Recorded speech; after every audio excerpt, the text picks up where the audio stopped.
High আমি রূপম। আজকের এই ভিডিওতে আমরা ইন্ডিয়ান সিনেমার বেশ কিছু আপডেটস দেবো। তো চলো আজকের ভিডিও শুরু করা যাক। আজকের প্রথম যেটা আপডেট সেটা হচ্ছে ফাফা এবং ইমতিয়াজ আলীর পরবর্তী প্রজেক্ট, যেটার টাইটেল আজকে রিভিল হয়েছে। ছবিতে তৃপ্তি দিমরিও রয়েছে। তৃপ্তি এবং ফাফাকে আমরা এই ছবিতে রোম্যান্স করতে দেখবো।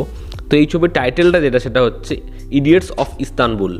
টাইটেলটা খুব ইউনিক, দেখার এই ছবিটা হয় কেমন। এবং ফাফা আর তৃপ্তি দুজন মানে এই কাস্টিং রোম্যান্স করবে, এটা শুনলেও খুব অদ্ভুত লাগে। দেখার ইমতিয়াজের ছবি, আমি তো খুব এক্সাইটেড দেখার ছবিটা হয় কেমন। আমরা যদি পরবর্তী আপডেটে আসি, তো আপডেটটা হচ্ছে রকিং স্টার ইয়াসের পরবর্তী ছবি, সেটা হচ্ছে টক্সিক।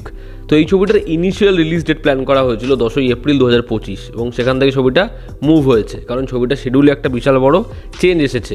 তো এই ছবিটার যে রিলিজ ডেট শোনা যাচ্ছে সেটা হচ্ছে ক্রিসমাসের টাইমে। হ্যাঁ, ক্রিসমাস 2025-এ আসতে চলেছে টক্সিক ছবিটা। তো এই ছবিটার জন্য একটা হিউজ অডিয়েন্স মুখিয়ে আছে। তারা তাদের রকি ভাইকে পাবে। দেখার ইয়াশকে এখানে কীরকমভাবে প্রেজেন্ট করে পরিচালক, আমি এই ছবিটার জন্য ডেফিনেটলি এক্সাইটেড। ঋষভ শেট্টি এবং প্রভাস দুটো বিশাল বড় নাম। ঋষভ শেট্টির ক্রিয়েটিভিটি এবং তার নেক্সট প্রজেক্ট কী হবে এটার জন্য মুখিয়ে বসে থাকা অপরদিকে প্রভাস। এই দুটো নাম শুনলে আমাদের মাথায় অনেক কিছু আসে, যে দুজন যদি একসাথে কাজ করে কী হবে বক্স অফিসে। এবং হোমবালের সাথে প্রভাস অনেকগুলো ছবিতে কাজ করবে, এই আপডেট আমরা আগেও দিয়েছি।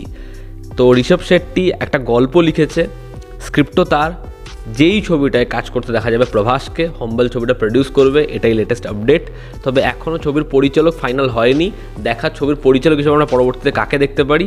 ছবির কাজ খুব শীঘ্রই শুরু হচ্ছে। তো হোমবাল এবং প্রভাসের কোলাবোরেশন আই হোপ খুব বড় হবে।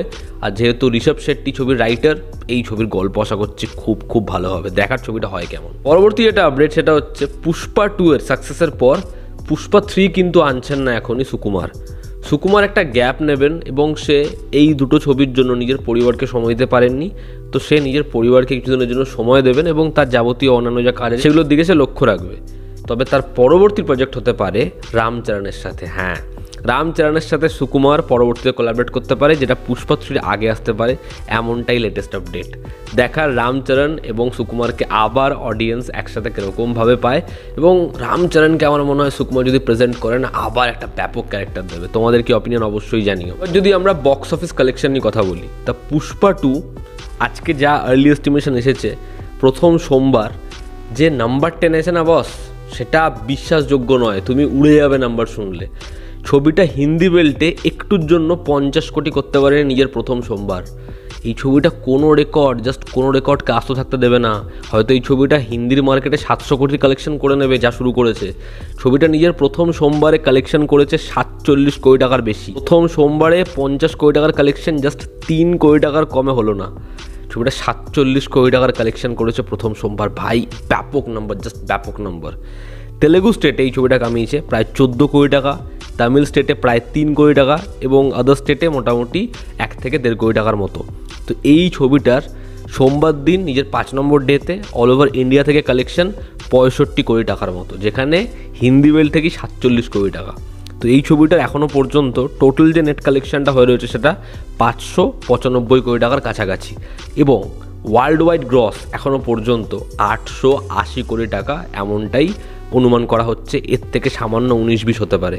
তা পুষ্পা 2 যে কী নাম্বার ফাইনাল দাঁড় করাবে এবং সেটা পরবর্তী সময় কোন ছবি ভাঙবে, আমি বারবার বলছি, সেটাতে একটা বিশাল বড় জিজ্ঞাসা চিহ্ন রয়েছে। কারণ সোমবার দিন ছবিটার থেকে আশা করা হয়েছিল 30 কোটি করবে বা 35 কোটি। ভাই, 47 কোটি টাকা। জাস্ট ভাবো অডিয়েন্সের ক্রেজ কি। হিন্দি বেল্টে ছবিটার এরকম দানবের মতো রেসপন্স, জাস্ট অ্যামেজিং বস, অ্যামেজিং। তো এই ছিল আজকের ভিডিও, যেখানে আমরা আপডেটসও দিলাম এবং বক্স অফিস কালেকশন নিয়ে কথা বললাম। তোমাদের কি অপিনিয়ন জানিও, জনতা আমাদের পাশে আছে। আবার দেখা হচ্ছে, টেক কেয়ার।